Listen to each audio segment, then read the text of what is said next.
Assalamualaikum warahmatullahi wabarakatuh. Bismillahirrahmanirrahim. Alhamdulillahilladzi wa'ada lil mu'minina fid dunyal izzah lima jahadu haqqa jihadi fi a'la'i kalimatihil azizah. Amma ba'du. Kaum muslimin yang dirahmati Allah, setiap manusia mempunyai ajal.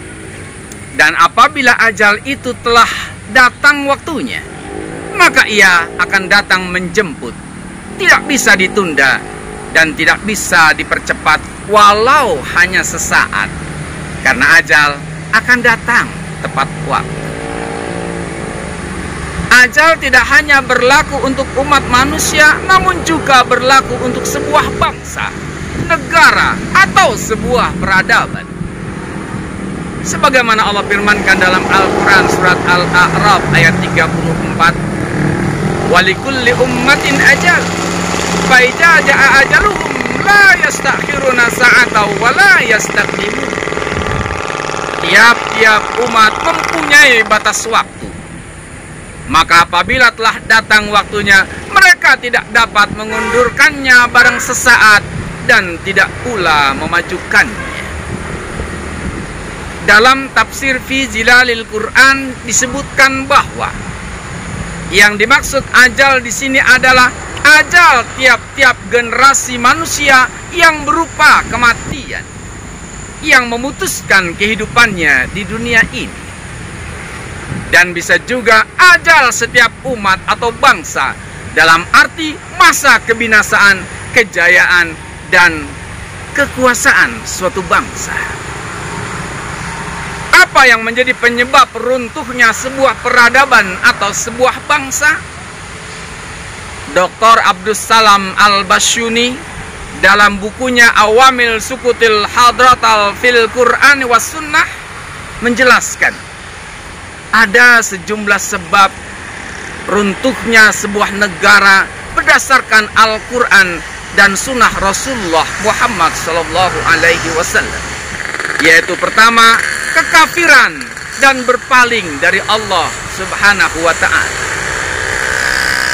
Bukankah Allah Subhanahu wa ta'ala telah menceritakan kepada kita tentang azab yang Allah turunkan kepada penduduk Sabah, bangsa Yaman, karena kekafiran mereka? Bukankah Allah telah menghancurkan kaum Ad dan kaum Samud karena keingkaran mereka? Cukuplah itu menjadi sebuah pelajaran bagaimana Allah menghancurkan sesuatu kaum karena kekafirannya yang amat sangat kepada Allah Subhanahu wa ta'ala.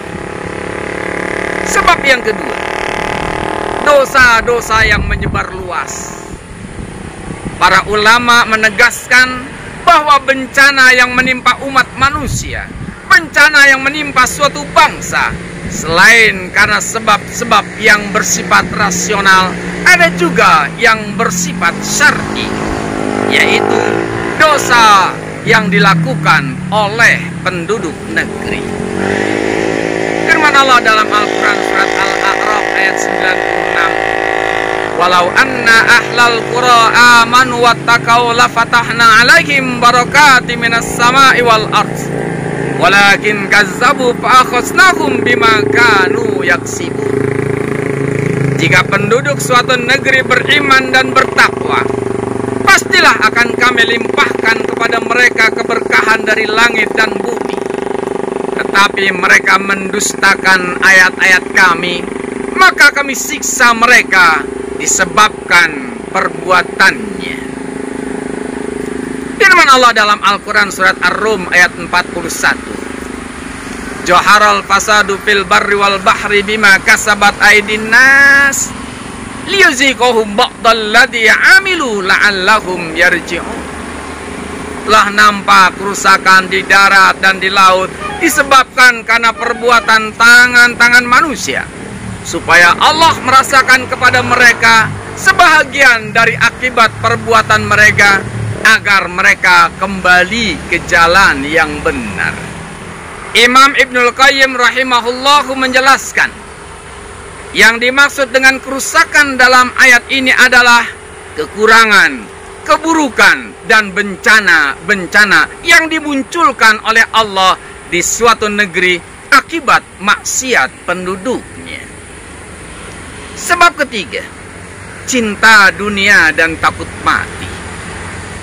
Sebagaimana hadis yang diriwayatkan oleh Imam Abu Daud dari Sauban radhiyallahu anhu, dijelaskan telah mendekat masanya berbagai bangsa kafir dan sesat saling memanggil satu sama lain untuk memerangi kalian, sebagaimana orang-orang yang saling memanggil menuju hidangannya yang hendak mereka makan tanpa ada halangan. Seorang sahabat bertanya, apakah karena jumlah kami saat itu sedikit? Beliau menjawab, justru jumlah kalian saat itu banyak, tetapi ibarat buih di lautan. Allah benar-benar akan mencabut dari dada musuh-musuh kalian rasa takut kepada kalian dan menimpakan kepada kalian penyakit al-wahan. Sahabat bertanya, apakah al-wahan itu ya Rasulullah? Beliau menjawab, cinta dunia dan takut mati. Sebuah bangsa yang sudah terjangkiti penyakit cinta dunia dan takut mati, maka akan dengan sangat mudah oleh musuh-musuh Allah dibinasakan, meskipun bangsa itu berpenduduk mayoritas muslim. Kaum muslimin yang dirahmati Allah, penyebab yang keempat, merajalelanya sikap berlebih-lebihan dalam beragama. Dalam sebuah hadis riwayat Ibnu Majah dari Abdullah bin Abbas radhiyallahu anhu, Rasulullah Muhammad sallallahu alaihi wasallam bersabda, "Ya ayuhan nas, iyakum wal ghulawa fid din, fa innahu ahlaka man kana qablakumul ghulawu fid din." Wahai manusia, jauhilah sikap berlebih-lebihan dalam beragama.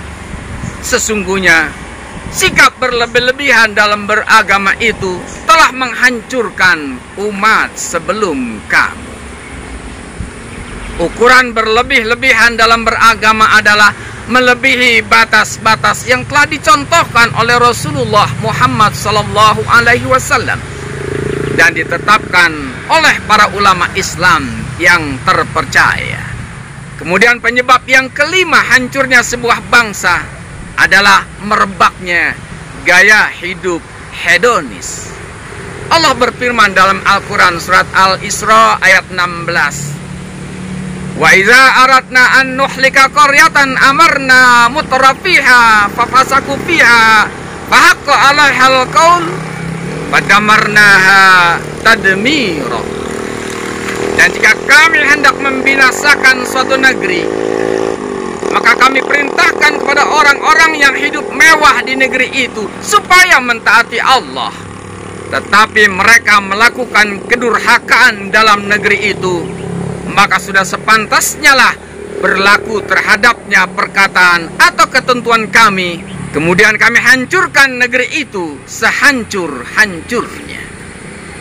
Mudah-mudahan Allah selamatkan bangsa ini dari kehancuran dan menjadikan bangsa ini bangsa yang adil dalam kemakmuran, makmur dalam keadilan, menjadi bangsa yang baldatun thayyibatun wa rabbun ghafur. Amin ya rabbal alamin. Billahi sabilil haqq. Wassalamualaikum warahmatullahi wabarakatuh.